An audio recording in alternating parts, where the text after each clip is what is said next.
Pobres dos meus personagens. Pobres dos meus personagens. Como sinto pena deles. Se eu pudesse, lhes facilitaria a vida. Como?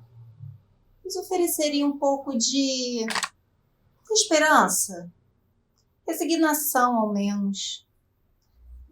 Talvez fé. Talvez lhes fizesse amar em estado de felicidade. Seria difícil, mas ao menos tentaria. Porém, nada posso fazer, a não ser dar-lhes vida. Talvez um pouco de piedade, enquanto os conduz ao fim.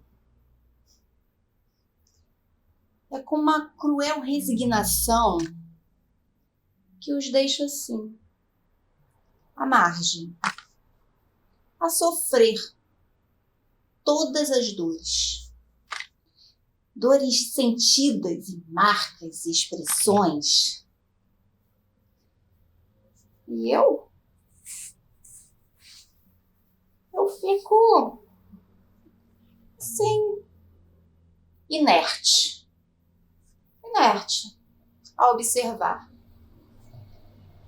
Olhos cerrados, olhar inexpressivo.